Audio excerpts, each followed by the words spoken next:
গণভোট যেটি হয়েছে এটাও প্রতারণা, এটা সবাই স্বীকার করবেন তো।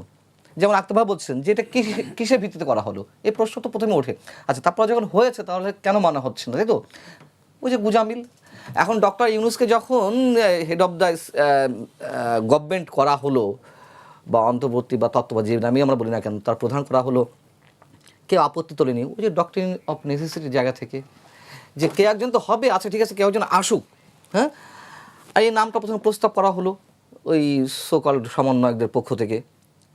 আচ্ছা, সেনাপ্রধান কিন্তু আপত্তি জানিয়েছিলেন। আক্তার ভাই তো বলছেন যে তখন কেন আপত্তি জানানো হয়নি, অন্তত একটা গুরুত্বপূর্ণ জায়গা থেকে আপত্তি জানানো হয়েছিল। তারা তো আন্দোলনে তো নেতৃত্ব দিয়েছেন সমন্বয়করা, মানে সোকল্ড কেন আসলে? সোকল্ডের জন্য বলছি যে আরে এদের তো ছাত্র নেতা হিসেবে মেনেছে, আমিও মেনেছি, আমি তো স্বপ্ন দেখার চেষ্টা করেছিলাম তাদের চোখে। প্রতারণা করেছে তারা, যা করবে আমি সব কিছুকেই কথিত বলবো, সোকল্ড বলবো। প্রতারণা করেছে, ধোঁকা দিয়েছে। আচ্ছা, সে মানে এটা তো আলোচনা করেছি। এখন আপনি যদি বলছেন যে গণভোটের বিষয়ে, তো এই গণভোটটাও বিএনপির ডক্টরিন অফ নেসেসিটির জায়গা থেকে তারাও প্রতারণা করেছে। তারা কিন্তু খুব জোরালোভাবে এই গণভোটের পক্ষে প্রচারণা চালায়নি।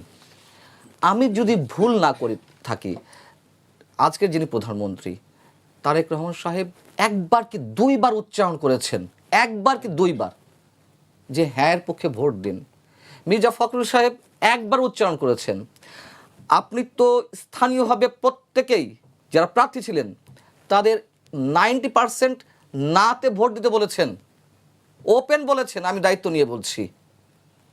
এখন যদি বলেন যে তারেক রহমান কেন বললেন, মির্জা ফখরুল কেন বললেন, ও যে না বললে তখন তো আবার যে একটা নির্বাচনটা বিলম্ব হবে, নির্বাচনের জন্য যে খেলা চলছিল সমর্থন জানিয়েছে জামাত, এনসিপি বলো, এই দেখো এরা তো সংস্কার চায় না। আসলে এরাই তো সংস্কার চায় না, মূলত সংস্কার এনসিপি এবং জামাত চায় না। আমি যে এক্সাম্পলগুলো দিলাম সেই প্র্যাকটিসগুলো কি ওই সময় হয়েছে? রাষ্ট্রপতি প্রধানমন্ত্রীর মধ্যে ক্ষমতা ভারসাম্য আনার যে একটা উদাহরণ সৃষ্টি, সেটি ডক্টর ইউনূস করেছেন, বরঞ্চ আরও ন্যাক্কারজনক দৃষ্টান্ত স্থাপন করেছেন। মুখ দেখা দেখি বন্ধ করে দিয়েছেন প্রেসিডেন্টের সঙ্গে। উনি ফুল দিতে গেলে শহীদ মিনারে উনি তখন যাবেন না, উনি তার পরে যাবেন, চলে যাওয়ার পরে। উনি বঙ্গভবনে যান প্রধান বিচারপতির শপথ অনুষ্ঠানে, তার দিকে ফিরেও তাকায় না রাষ্ট্রপতির দিকে। রাষ্ট্রপতিকে নিয়ে আপনার নানান ধরনের অ্যালার্জি থাকতে পারে, প্রশ্ন থাকতে পারে, যেটি আওয়ামী লীগের মনোনীত প্রেসিডেন্ট হ্যান ত্যান, কিন্তু বিষয়টা হচ্ছে পদটাকেও তো আপনি সম্মান করতে হবে। আপনি সংবিধান মানবেন না, তাহলে যেইখানে এই ধরনের কোনো চর্চা নেই, আপনার দুর্নীতি থাকবে না, বৈষম্য থাকবে না, এই ধরনের কথা তো বলা হয়েছিল। আপনি বারবার জুলাই স্বপ্নের কথা বলছেন, কিসের স্বপ্ন? সবগুলো ধোঁকাবাজি, একটা ফাজলামো। এবং ওই যে 1.5 বছরে কি দুর্নীতি হয়নি? জি, গত 16 বছরের দুর্নীতিকেও হার মানিয়েছে অনেকে বলছেন। অনেকে না, আমি বলি 10 গুণ হয়েছে, আমি বলি 10 গুণ হয়েছে আমার দৃষ্টিতে। এবং কোটা বিরোধী আন্দোলন থেকেই তো এই যে অভ্যুত্থানের সৃষ্টি, তাই না? এক দফা আন্দোলনের সৃষ্টি। কোটা কোথায় নেই? তার মানে এরা যা বলেছে তার বিপরীতটা করেছে, এদের প্র্যাকটিসটাই ওরকম ছিল, কিন্তু মুখে এগুলো বলেছে। অতএব এই জুলাই সনদ সম্পূর্ণ এখনো পর্যন্ত ধোঁকাবাজি। আমি তো প্রমাণ দিয়ে দিচ্ছি, এগুলো তো হয়নি ভাই। তাহলে আরেকটি বিষয় আপনার কাছে জানতে চাই, যারা 24-এ জনগণের অধিকার নিয়ে কথা বলেছেন, রাস্তায় নেমেছেন জনগণের অধিকার আদায়ের জন্য, তারা কেন পরবর্তীতে তাদের কথাগুলো রাজনৈতিক ভাষায় মানে ভাষায় কেন তারা কথা বলছেন? মুখোশ ছিল এগুলো। 5 আগস্টের আগে শুনুন, শেখ হাসিনার সরকারের পতনের আন্দোলনে আওয়ামী লীগ পরিবারের তো 30% সদস্য ছিল। এরকম তো, এটা আমার মুখের কথা নয়, প্রমাণ আছে। হ্যাঁ, তারা কেন চেয়েছিল? আওয়ামী লীগের 15 বছরে যা কিছু হয়েছে সব যে খারাপ নিশ্চয়ই তা নয়, অনেক ভালো কাজ আছে। 2-3টা জায়গা থেকে মানুষের মানে মেজর যে ডিসপুটগুলা সেগুলো ছিল। কোথায়? প্রথম হচ্ছে নির্বাচন দিচ্ছিল না, প্রতিটা ইনস্টিটিউশন নষ্ট করে ফেলা হচ্ছিল। হ্যাঁ, আমাদের সাংবাদিক যে প্রতিষ্ঠান, আমি একেবারে মানে একটা পেশাজীবীর প্রতিষ্ঠান, ঢাকা রিপোর্টার্স ইউনিটি কিংবা প্রেস ক্লাব, সেখানেও মানে বিশেষ গোয়েন্দা সংস্থা গিয়ে ঠিক করে দিয়ে আসতো, আর ওই ভোটগুলো হতো আইওয়াশ। প্রতিটা প্রতিষ্ঠান নষ্ট করে ফেলা হয়েছে, দুর্নীতি হচ্ছিল, স্বজনপ্রীতি হচ্ছিল। মোটার আগে এইগুলোর বিরুদ্ধে তো মানুষ ফুসে উঠেছিল। সাধারণ মানুষ নেমেছে, আওয়ামী পরিবারের মানুষজন নেমেছে গণঅভ্যুত্থানে। এখন বিষয় হচ্ছে যে যা কিছু এরা বলেছে, এদের তো মূল টার্গেট ছিল শেখ হাসিনা সরকারকে হটিয়ে দিয়ে নিজেরা ক্ষমতা দখল করবে। সেটা পারেনি। মানুষ তো তা চায়নি। মানুষ চেয়েছে শেখ হাসিনা সরকার বিদায় হোক, একটা তত্ত্বাবধায়ক সরকার আসুক, অন্তর্বর্তী সরকার আসুক, তার মাধ্যমে একটা সুষ্ঠু নির্বাচনী প্রক্রিয়ার মাধ্যমে একটা গণতান্ত্রিক শক্তি আসুক, এটা মানুষ চেয়েছে। এর বাইরে এত কিছু মানুষ চায়নি। এখন যা যা বলা হচ্ছে জুলাই সনদে, মানুষ এগুলো কিছু বোঝে না ভাই।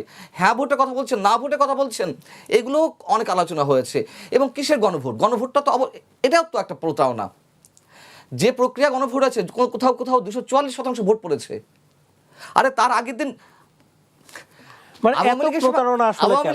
আমি একটু দিনের ভোট রাতে হয়েছে, এটা বাস্তবতা। যদিও তার কোনো ভিডিও ফুটেজ নেই। অনেকে এর মানে ওই ভোটের পক্ষে বলার জন্য তো যে দিনের ভোট এটা প্রমাণিত, যদিও তার কোনো ভিডিও ফুটেজ নাই। অনেকে বলেন যে আওয়ামী লীগকে সমর্থন করেন ওই নির্বাচনে, ভাই একটা ভিডিও ফুটেজ দেখান, নাই, এটা সত্য কথা। কিন্তু হয়েছে তো। আমি ওই সময় একটা টেলিভিশনে কাজ করি, আমি যখন টক শো করছি তখন খবর আসা শুরু হয়ে গেছে। তার আগেই 12টায় টক শো, আমরা 10:30 থেকে খবর পাচ্ছি যে সিল মারা শুরু হয়ে গেছে। আচ্ছা, দিনের ভোট রাতে হয়েছে, আর এইবার যে দিনের ভোট সন্ধ্যায় হয়েছে, তার আগের দিন সন্ধ্যায় তো ওই গণভোটে ব্যালট পেপারগুলো সবার সামনে সামনে সিল মারা হচ্ছে, মানে সিল মারার প্রক্রিয়া চলছে। এবং পোলিং এজেন্টের কাছ থেকে সিগনেচার করে নেওয়ার অনেক অভিযোগ উঠলো, একটা দুটো না, আগেই সিগনেচার নিয়ে কারা নিচ্ছিল? জামাত ইসলামী নিচ্ছিল। আমি নাম ধরে বলছি। জামাত তো এখন ইতিহাসের প্রধান বিরোধী দল, হ্যাঁ, সাথে এনসিপিকে নিয়ে। তারা জনগুরুত্ব সম্পন্ন বিষয়ে কটি নোটিশ এনেছে, কটি বিষয়ে দৃষ্টি আকর্ষণ করেছে। আপনি যে বলেন যে সারা দেশে এখন যে হামের প্রাদুর্ভাব চলছে, এখনো পর্যন্ত 1/2 শতাধিক শিশু নিহত হয়েছে, অসংখ্য শিশু যন্ত্রণায় ছটফট করছে, তাদের নিয়ে আলোচনা হয়েছে। এই যে জ্বালানির সংকটে মানে বৈশ্বিক প্রভাবের বাইরে তো বাংলাদেশ থাকতে পারে না। বাংলাদেশ বিশ্বের 1 নম্বর দেশ হতে পারে জ্বালানি শূন্যতার জায়গা থেকে, এরকম দাবি করা হচ্ছে দ্য ইন্ডিপেন্ডেন্ট বা টেলিগ্রাফ, ব্রিটেনের যে গণমাধ্যম। আমি যদিও সেটার সঙ্গে একমত নই, কিন্তু সংকট তো দেখা দিয়েছে এবং এই সংকট তীব্র হবে, সেটা নিয়ে আলোচনা হয়েছে। আক্তার ভাই বলছিলেন, আমি শুনছিলাম যে আমাদেরকে ডাকতে হবে। তো কেন ডাকতে হবে? আমি মনে করি সবাইকে ডাকতে হবে, মানে সরকারকে সবাইকে নিয়ে বসতে হবে, স্পেশালি যারা এক্সপার্ট আছেন, জ্বালানি বিশেষজ্ঞ আছেন, অর্থনীতিবিদ আছেন, তাদেরকে নিয়ে বসতে হবে। এর পাশাপাশি সব দলকে, শুধু সংসদীয় দলের প্রতিনিধিত্ব যারা করছেন তারা নয়, এর বাইরে সিপিবি আছে, অন্যান্য দল আছে, তাদেরকে নিয়ে বসতে হবে। এটা তো জাতীয় সংকট, মানে বৈশ্বিক সংকট, মানে অন্য জায়গা থেকে। এখন তো আমাদের এটা জাতীয় গুরুত্বপূর্ণ সংকট জ্বালানি, সেখানে অবশ্যই সরকারকে সবাইকে নিয়ে বসতে হবে। এখনও আমরা দেখিনি কোনো এক্সপার্টকেও ডাকা হয়, দল তো দূরের কথা। কিন্তু আক্তার ভাই বলছেন আমাদের ডাকতে হবে। তো কেন? জুলাই সনদ নিয়ে তো আপনাদের ডাকিনি। সংসদে জুলাই সনদ কীভাবে কার্যকর হবে সেটা নিয়ে তো বিএনপি ডাকেনি, তাহলে ওনটা কেন সেই বিষয় নিয়ে কথা বলছেন? তাহলে আসলে এই জুলাই সনদের সম্পূর্ণটাই ছিল ডে ওয়ান থেকে আমি বলে আসছি। দেখুন, ছোটোখাটোভাবে বিভিন্ন জায়গায় তো কথা বলি, একেবারে প্রতারণা। এই জুলাই সনদের নামে যে ঐকমত্য কমিশন হয়েছিল, আরও যা যা হয়েছে, স্রেফ মানুষের সঙ্গে প্রতারণা, আর কিছু নয়। জুলাই সনদ করার জন্য যে ঐকমত্য কমিশন থেকে শুরু করে যে মিটিং সিটিং, আমি এর আগেও আপনার এখানে সম্ভবত বলেছি, এগুলো স্রেফ টাইম পাস করার জন্য, নির্বাচন বিলম্বিত করার জন্য। এবং জুলাই সনদে কি আছে? আচ্ছা, অবশ্যই ভালো দিক আছে, অবশ্যই ভালো দিক আছে, কিন্তু সেখানে আরও অনেক বিতর্কিত দিকও আছে। এখন বিষয় হচ্ছে যে সংবিধান সংস্কারের জন্য তো আপনার সংবিধান সংস্কার পরিষদ দরকার হয় না।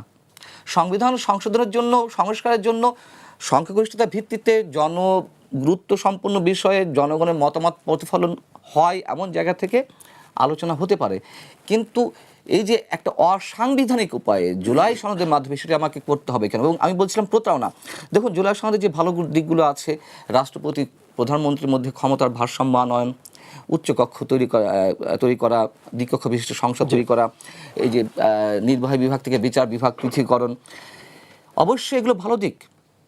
কিন্তু আপনি আমাকে দেখান যে আমি যে বারবার বলছি যে প্রতারণা, এখনও যেটা হচ্ছে সেটাও প্রতারণা। এই যে আন্দোলনের নামে যা হচ্ছে, জামাত এনসিপি যা করছে, রাজপথ উত্তপ্ত করছে, 1.5 মাস কেবলমাত্র এই সরকারের বয়স, অবশ্যই আমরা চাপে রাখবো। কিন্তু সুশীল সমাজের প্রতিনিধিত্বের নাম করে যখন বলা হয় যে আগের যে শক্তিশালী সরকার আওয়ামী লীগ, এত শক্তিশালী সরকার ছিল, সেই সরকারকে আমরা ফেলে দিয়েছি, বা জনগণ, সবসময় জনগণের দোহাই দিয়ে সব শব্দ প্রয়োগ করা হয়, জনগণ ফেলে দিয়েছে, এই সরকারকে ফেলে দিতে সময় লাগবে না, এগুলো বলেছিলেন আলোকচিত্রী শহীদুল আলম। আমি একটু বলি, এত শক্তিশালী সরকারকে যখন হটানো গিয়েছে, এই সরকারকেও হটানো সম্ভব। মানে 1.5 মাসের একটি সরকারকে এখনই কেন হটানোর কথা বলছেন? তার কারণ ডিপ স্টেটের খেলা এখনো থামেনি। ডিপ স্টেটের পরিকল্পনা ছিল একটা বিশেষ শক্তিকে এবার ক্ষমতা নিয়ে আসা। আওয়ামী লীগ সরকারের যে অপকর্ম, দুর্নীতি, টাকা পাচার, আরও যেসব নানান ধরনের অপকর্ম আছে, সেগুলোর বিরুদ্ধে তো আমরা কথা বলেছি, এখনও বলছি, জায়েজ তো করতে চাই না। কিন্তু আওয়ামী লীগকে যেভাবে হটানো হয়েছিল রাজপথে, এর মধ্যে এখানে যারা উপস্থিত আছে আমরা, তাদের মধ্যে অনেকেই ছিলেন, প্রিন্স ভাইরাও ছিলেন, সাংবাদিকতার জায়গা থেকে মানে আমার পেশাদারিত্বের জায়গা থেকে আমিও ছিলাম। কিন্তু বিষয় হচ্ছে, আমরা তো এই ডিপ স্টেটের খেলা তখন বুঝতে পারিনি, এই ডিপ স্টেটের হয়েও নিশ্চয়ই আমরা নামিনি। যারা নেমেছে তাদেরকে আমরা চিনতে পারিনি। এখন সেটা ওপেন সিক্রেট। বলছে না যে আমরা পুলিশ হত্যা করে ঝুলিয়ে রেখেছি, বলছে না যে আমরা অমুক জায়গায় অমুক এসআইকে হত্যা করেছি, বলছে না যে আমরা অমুক অমুক থানায় আগুন ধরে দিয়েছি। দেখুন, এগুলো চর্বিতে চর্বণ, আমি যে কথাগুলো এই মুহূর্তে বলছি, তারপরে প্রসঙ্গক্রমে আসছে। তার মানে কি, এখানে অঢেল টাকার খেলা হয়েছে, ডিপ স্টেট টাকা দিয়েছে তাদের। শুনুন, ডিপ স্টেট যে সবসময় যে সব জায়গায় সফল হবে এমন কোনো কথা নেই। আবার সফল না হলে তারা ওই খেলা থামিয়ে দেয়, তাও নয়, খেলা চলছে। ওই যে এখন টার্গেট হচ্ছে এই সরকারকে ফেলে দিয়ে। হ্যাঁ, এখন আসলে কারা খেলছেন? যারা খেলছিলেন, যারা ভয়ঙ্কর একটা দুর্ধর্ষ বিভীষিকাময় পরিস্থিতি তৈরি করে আওয়ামী লীগকে হটিয়েছে, তারাই খেলছে। মানে 5 আগস্টের আগে ডিপ স্টেটের খেলা অবশ্যই। প্রিন্স ভাই বারবার একটা কথা বলতেন, উনি সামনে আছেন, আমি তার সামনে মানে ওনাকে কোট করি, যে ন্যূনতম একটা ভালো গ্রহণযোগ্য নির্বাচন আমরা চাই, ন্যূনতম। তার মানে উনি কি বলছেন, উনি বোঝাতে চাচ্ছেন এটাই যে খুব ভালো নির্বাচন দরকার নাই, আমাদের এই অবস্থা থেকে পরিত্রাণ দরকার। ডক্টর ইউনূসের যে জঙ্গি শাসন, অন্তত সেই শাসনের জায়গা থেকে, এইভাবে হয়তো বিস্তারিত প্রিন্স ভাই বলেনি, আমি সরি, আমি তার অনুমতি ছাড়াই এখন তার ভিতরকার কথা আমি বলছি, আমার সাথে অফ দ্য রেকর্ড তার যেসব কথাবার্তা হয়েছিল 1-to-1, কিন্তু প্রকাশ্য উনি বলছেন যে ন্যূনতম একটা নির্বাচন চাই, সেই নির্বাচনের মাধ্যমে অন্তত অন্য কোনো রাজনৈতিক শক্তি ক্ষমতা আসুক, রাজনৈতিক দলের হাতে ক্ষমতা যাক, কিন্তু যে জঙ্গি শাসন চলছে, সেই জঙ্গি শাসন থেকে অন্তত আমাদের পরিত্রাণ দরকার। অর্থাৎ সেই জঙ্গি শাসনটা চাপিয়ে দিয়েছিল ডিপ স্টেট। সেই ডিপ স্টেটের খেলা তো এখন শেষ হয়নি। নইলে আপনি বলুন যে সংসদে এখনো পর্যন্ত আমাদের জাতীয় ইস্যুগুলো নিয়ে আলোচনা হচ্ছে না। জুলাই সনদ, জুলাই সনদ, জুলাই সনদ, কি আছে জুলাই সনদের মধ্যে? আপনি আলাদাভাবে বলুন না যে আমার দ্বিকক্ষ বিশিষ্ট আইনসভা চাই, আমার নির্বাহী বিভাগ থেকে কি বলে এটাকে, বিচার বিভাগ পৃথকীকরণ চাই, আমার এটা চাই, ওটা চাই। আসুন সেটা নিয়ে ডিবেট হোক, আপনারা সেমিনার করুন, সিম্পোজিয়াম করুন, রাজপথে আন্দোলন মানে নিয়মতান্ত্রিক আন্দোলন করুন। কিন্তু এই যে ফেলে দেব, উড়িয়ে দেব, গুড়িয়ে দেব, এইগুলো তো আমরা শুনছি সেই দেওয়ান থেকে 5 আগস্ট থেকে। এবং 5 আগস্ট আগে শহীদ মিনারে মুক্তিযুদ্ধের স্লোগান দেওয়া হতো, আমি তো ছিলাম সেখানে। 2 আগস্ট, 3 আগস্ট, তুমি কে আমি কে, বাঙালি বাঙালি তোমার আমার ঠিকানা পদ্মা মেঘনা জীবন, সেখানে বঙ্গবন্ধুর ভাষণ বাজানো হচ্ছে, মুক্তিযুদ্ধ ভিত্তিক গান চালানো হচ্ছে। আমরা তো হিপনোটাইজড হয়ে পড়েছিলাম, বলতে তো সমস্যা নেই। আমরা ভেবেছিলাম এই তরুণদের নেতৃত্বে এই তো আমাদের মানে আসল তরুণ, আমাদের এই তরুণদেরকে তো আমরা চাই। আমরা স্বৈরাচারের বিরুদ্ধে কথা বলছি, এরা স্বৈরাচারের বিরুদ্ধে কথা বলছে, এরা গণতন্ত্রের বিরুদ্ধে কথা বলছে। বলতে চাচ্ছেন যে আপনি ধোঁকার শিকার হয়েছেন? আমি না, 18 কোটি মানুষ ধোঁকার শিকার হয়েছে। আমার নিজে একটা পডকাস্ট আছে, তো ওইখানে দেখবেন যে আমি আগস্টের আন্দোলনের পরে 2 মাস, সম্ভবত সেপ্টেম্বর অক্টোবরের দিকে, একটা হেডলাইন দিয়ে নিজে একটি কন্টেন্ট তৈরি করেছিলাম, প্রতারণার বিপ্লব। বিপ্লব তো এই আন্দোলন নয়, বিপ্লবের ধারে কাছে নয়। বিপ্লব যে আলাদা একটা চরিত্র আছে, এটা বিপ্লব শব্দের অর্থ বোঝে, এটাকে বলে বিপ্লব। এটা প্রতারণার বিপ্লব, এবং আমার শিরোনামটা ছিল প্রতারণা বিপ্লব। অতএব এখনও সেই খেলা চলছে, সেই খেলার অংশ হয়ে এই যে কথিত রাজনৈতিক দলগুলো, তারা এজেন্ডা বাস্তবায়ন করছে। ধন্যবাদ আপনাকে।